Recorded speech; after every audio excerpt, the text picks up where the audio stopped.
तर शेतकरी मित्रांनो, आपल्या स्वयंभू आधुनिक फार्म शेती जोड व्यवसाय या युट्यूब चॅनलच्या माध्यमातून आपण आपल्या ग्रामीण भागामध्ये शेतीवर आधारित शेतीला जोड व्यवसाय करणाऱ्या तरुणांच्या शेतकऱ्यांच्या मुलाखती मी तुमच्यासमोर आणण्याचा प्रयत्न करत असतो. तर नक्की आपल्या चॅनलला सबस्क्राईब आणि व्हिडिओला लाईक करायला विसरू नका. तर मित्रा, तुझं नाव काय? पूर्ण नाव? सुहास विलास सूर्यवंशी. पत्ता? पत्ता आपला गाव? अडचणी. बरं बरं. तर मला सांग, या म्हशी तू सांभाळतोस, तर एक कधीपासून म्हशी विकत घेतल्या का? हा, घरची वहिनी विकत घेतली. एक घरची वहिनी एक विकत घेतली. बरं बरं. तर शेतकरी मित्रांनो, एक कौतुकाची गोष्ट तुम्हाला सांगतो. हा तरुण दुग्ध व्यवसाय करत आहे आणि यांना मार्गदर्शन आणि जे काय म्हणतात ते सपोर्ट सिस्टीम करणारे हे मामा आहेत. तर यांचा सपोर्ट या तरुणाला आहे आणि इथंच यांचं नियोजन आहे. तर आपण ते जाणून घेणार आहोत या तरुणाच्या तोंडून. तर मला सांग मित्रा, एक म्हस आहे आणि एक विकत घेतली. तर विकत घेतलेली कोणती होय? दाखव. अलीकडली. ही अलीकडली का? हा. बरं, ती कितीला घेतली? हे 50,000. 50,000ला. बरं. आता दूध देते का गाभण आहे? ते गाभण आहे. आधी इली होती, आणल्या गाभण होती. हा. हे गेली गाभा गेली. बरं, आणल्या दूध देत होती का? हा. किती देत होती दूध? 3 लिटर. 2 टायमात 6 लिटर. 2 टायमात 6 लिटर. बरं, आता ती पलीकडली तुझ्या घरची होय ना? हा. बरं, ती आता दूध देते गाभण आहे? ते पण गाभण आहे. गाभण आहे. बरं, ती किती दूध देत गेली? नाही, ते पहिला रू आहे. पहिला रू आहे का? हा. बरं बरं. तर मग आता ही गाई पण तुझ्या होत्या म्हणल्या ना? ती गाय आता गाभण हात का? नाही, खाली हात. खाली हात. हा. घरची गाय आहे की नाही?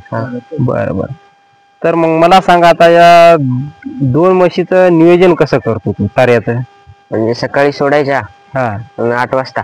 हा. 12 वाजता बांधायच्या. बरं. 12 वाजता बांधले की पुन्हा म्हणजे आता संध्याकाळी खाय टाकायचं. पुन्हा 3 वाजता सोडायच्या. हा. 5 ला बांधले की आणि 6 वाजता खाय टाकायचं. पुन्हा घराकडे उद्या सकाळी. बरं, आता हे शेड आणि वावर या मामांचंच आहे की नाही? हा. बरं बरं.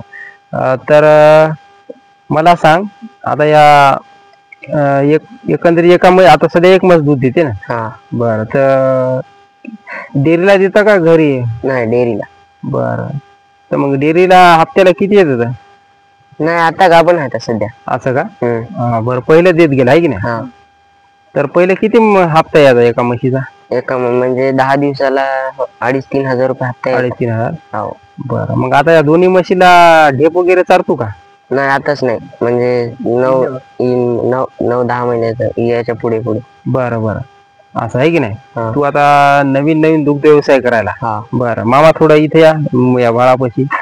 बरं, मला सांगा, आता तुम्ही तुमचं मार्गदर्शन घेऊन हा तरुण या दुग्ध व्यवसायात आला आहे की नाही? हा. तर तुम्ही काय मार्गदर्शन केलं भाऊला? याला म्हणलो बुवा, आम्ही असं केलेलं आहे. हो. तू इकडे तिकडे हिंडायचं नव्हतं. हो. शेती थोडी आहे याला. हो. आमच्या शेतीला आहे, आम्ही त्या ढोराला चारा पाणी देतो. आमच्या नादानं ती शेती आपलं दूध व्यवसाय काय थोडा. बरं बरं. म्हणून त्याला करून दिला आपण. हा, तुमचं म्हणणं आहे बा, इथं आपलं चारा व्यवस्थापन आहे जरा आहे की संघ आपल्या ढोर. हो ना. आणि हे आजकाल थोडं कमी प्रमाणात लोक करतात, पण तुमच्यासारख्या माणसांना थोडा सपोर्ट दिला तर नक्की असे तरुण व्यवसाय करणार आहे की नाही? तर तुला आता दुग्ध व्यवसायामध्ये हे लागली तर दुग्ध व्यवसाय वाढवणार का? हा. बरं बरं. आता नवीन तू दुग्ध व्यवसाय करायला आहे की नाही? बरं.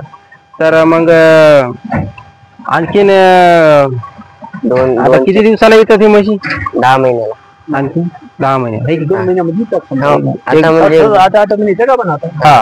1-2 महिन्यात येतात. बरं बरं. बरं, तर नक्की तरुणांनो विचार करा. या मामानी या तरुणाला आता दुग्ध व्यवसायाची माहिती दिली. यांचा तर आपण दुग्ध व्यवसायाचा व्हिडिओ पण बनवला आहे आणि ते पण बघू शकता, मुक्त संचार. आणि असं क्वचित घडतं म्हणून मी तुम्हाला मुद्दाम तुमच्या समोर ही व्यथा आणण्यात आहे. आणि इथं वगार वगैरे नाही का? नाही. बरं बरं. विकलन ते तर हेच आहे. असं का? पहिला.